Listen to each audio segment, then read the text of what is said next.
Akal letaknya di jantung, bukan di otak. Kalau otak itu pusat memori.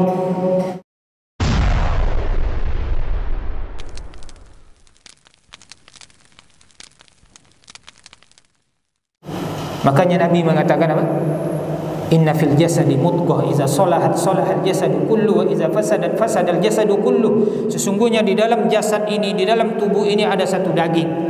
Apabila dia baik maka baik semua. Apabila dia buruk-buruk semua.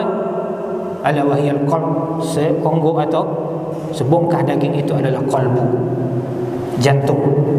Orang Indonesia sering terjemahkan dengan hati, sebenarnya jantung Pak, bukan hati. Kalau hati kabid bahasa Arabnya atau kibdah. Sama bahasa Inggris, orang Indonesia menerjemahkan heart itu dengan hati, nah, sebenarnya jantung.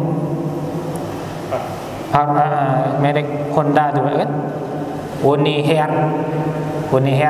heart, satu hati katanya kan, sebenarnya heart itu dia jantung. Kalau hati bahasa Inggrisnya kan liver Pak. Sakit liver tu sakit hati, hatinya yang sakit. Nah, jadi heart itunya jantung, tapi diterjemahkan di bahasa awak jadi hati, heart itu. Model itu juga qalb itu sebenarnya jantung. Jadi jantung ini memiliki peran yang paling penting di dalam kita beribadah kepada Allah. Dan juga para ulama kita mengatakan dari ayat-ayat Al-Quran dan berdasarkan hadis Nabi bahwasanya akal itu letaknya di jantung Pak. Akal letaknya di jantung, bukan di otak. Kalau otak itu pusat memori. Ada orang Mesir dulu, dia tulis sebuah kitab Az-Zakiratus Sari'ah, cara berpikir cepat.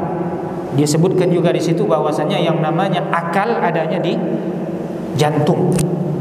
Makanya Allah katakan di antaranya dalam Quran surah Al-A'raf tentang orang-orang duduk neraka itu, lahum qulubun la ya'qiluna biha, kan lahum a'yunun la yubsiruna biha wa lahum azanun la yasma'una biha wa lahum qulubun la ya'qiluna biha.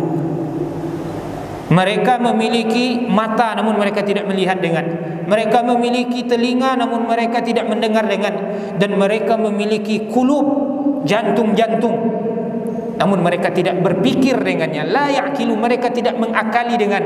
Jadi akal itu letaknya di qalb, di jantung. Makanya Nabi katakan bahwasanya ada di tubuh atau di jasad itu sebongkah daging. Apabila dia baik-baik seluruh jasad, dan apabila dia buruk maka buruk semuanya. Ketahuilah bahwasanya sebongkah daging itu adalah qalb. Qalbu ini yang dia, atau jantung ini yang dia khusyuk ketika beribadah kepada Allah. Ikhlas datangnya dari qalbu. Dan kita mengenal kebesaran Allah dengan qalbu kita.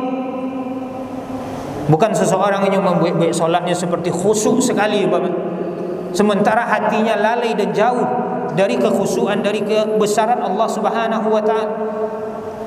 Maka tentu kurang nilainya. Tapi kalau qalbunya mengagungkan Allah, membesarkan Allah, menta'zim Allah, dan dia khusyuk dalam solatnya, ini nilainya yang paling tinggi. Maka qad aflaha man zakkaha, sungguh beruntung orang-orang yang menyucikan dirinya, jiwa, membersihkan hatinya. Dia tahu perbuatan-perbuatan ini bisa menambah keimanan, bisa menyucikan jiwa saya. Perkataan yang seperti ini bisa menyucikan jiwa saya. Memberi nasihat kepada orang lain bisa membersihkan jiwa saya. Dan dia tahu juga ada hal-hal yang bisa mengotori jiwa, baik perkataan maupun perbuatan, kemudian dia jauhi ini. Qad aflaha man zakkaha wa qad khaba man dassaha, sungguh merugi orang-orang yang mengotori jiwanya.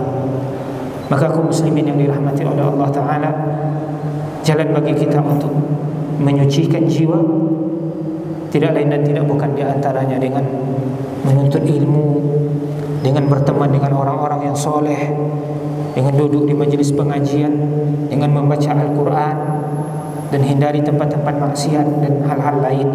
Mudah-mudahan Allah membimbing kita semuanya. Mudah-mudahan kita termasuk kepada orang-orang yang rajin dan selalu menyucikan jiwa dan tidak mengotori dirinya. Mudah-mudahan Allah masukkan dan kumpulkan kita semuanya di dalam surganya kelak. Amin amin ya rabbal alamin. Subhanakallahumma wa bihamdika asyhadu an la ilaha illa anta astaghfiruka wa atubu ilaik.